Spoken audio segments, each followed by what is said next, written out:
నమస్తే, నా పేరు ప్రశాంతి. వై న్యూస్ కు స్వాగతం. పోలవరం ముంపు ప్రభావిత గ్రామాల్లో సమస్యల నుంచి గట్టెక్కించడంతో పాటు మన్యం సమస్యలకు మంగళం పలుకుతామని రంపచోడవరం ఎమ్మెల్యే శిరీషాదేవి భాస్కర్ మహానాడు సాక్షిగా అడవి బిడ్డలకు భరోసా ఇచ్చారు. శిరీషాదేవి అధ్యక్షతన రంపచోడవరం నియోజకవర్గ మహానాడు జరిగింది. తొలుత పార్టీ నాయకులతో కలిసి ఆమె ఎన్టీఆర్ చిత్రపటానికి పూలమాలలు వేసి నివాళులర్పించారు. అనంతరం మహానాడు సందర్భంగా ఏర్పాటు చేసిన రక్తదాన శిబిరాన్ని ప్రారంభించారు. విజయ భాస్కర్తో పాటు యువకులు స్వచ్ఛందంగా ముందుకు వచ్చి రక్తదానం చేశారు. అనంతరం మహానాడులో పలు తీర్మానాలు ఆమోదించారు. మన తెలుగుదేశం ప్రభుత్వం మరొకసారి మన రంపచోడవరం నియోజకవర్గంలో 15 సంవత్సరాల తర్వాత వచ్చింది. మీ అందరిలో కొంచెం నిరాశ ఉన్నదన్నది వాస్తవమే. కానీ 10 సంవత్సరాలు పాలించిన రాక్షసుడి యొక్క మూలాలు ఇంకా అక్కడ కొన్ని ఉన్నాయి. మీ అందరికీ వేదికపై నేను ఒకటే తెలియజేస్తా ఉన్నాను. ఇంకో 2-3 నెలల్లో ఈ నరరూప రాక్షసుడు అత్తారింటికి వెళ్ళబోతా ఉన్నాడు. ఇంకా వాడు తోకలు ఉన్నాయి గ్రామాల్లో, ఇంకా అక్కడక్కడ రెచ్చిపోతా ఉన్నాడు.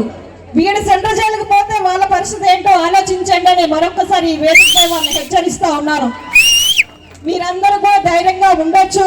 రాబోయే రోజుల్లో ఇప్పుడు ఎమ్మెల్యేగా నేనుంటే నియోజకవర్గం మొత్తం చూసుకోవాల్సిన బాధ్యత నాకు ఉంటుంది. అదే స్థానిక ఎన్నికల్లో కూడా మన కూటమి తరపున నిలబెట్టినటువంటి వ్యక్తి సర్పంచ్ గా అయితే గ్రామాల నుంచి కూడా అభివృద్ధి అనేది జరుగుతుంది. అది జరగాలంటే మీరందరూ కష్టపడి పని చేయాలి.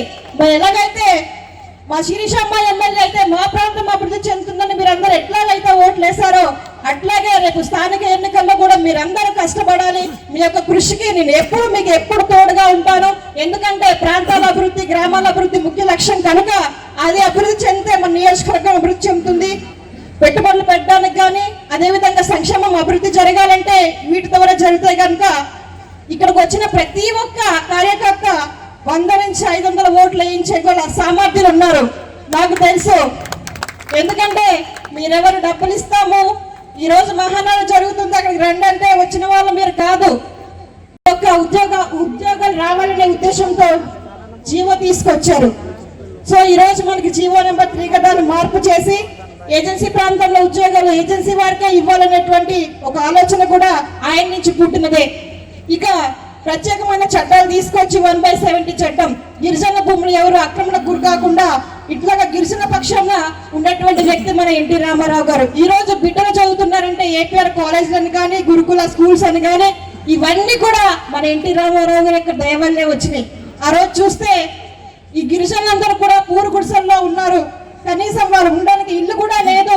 పేదవాడికి పట్టడి అన్నం పెట్టినాడే దేశానికి నిజమైన స్వాతంత్రం వచ్చిందనే ఆయన చెప్పినటువంటి భాగంలో ఈ రోజు ప్రతి ఒక్కరికి అప్పుడు ఆయన తీసుకొచ్చిన పథకం 2 రూపాయలకే కేజీ బియ్యం.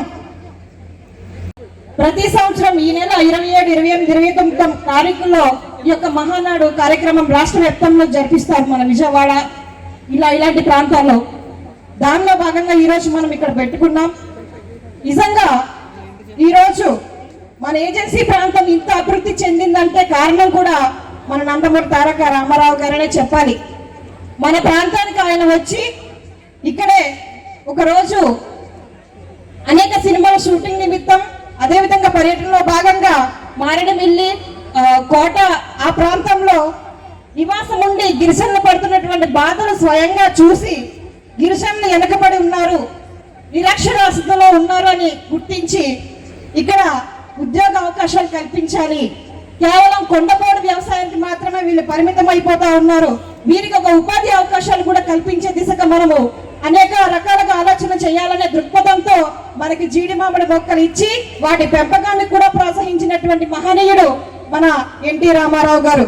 ఈరోజు మనం జీడి మామిడి తోటలు అమ్ముకొని మన జీవనాన్ని సాగిస్తున్నామంటే ఆయన పెట్టిన భిక్ష ఈ రోజు మీ అందరికీ తెలియజేస్తా ఉన్నాను.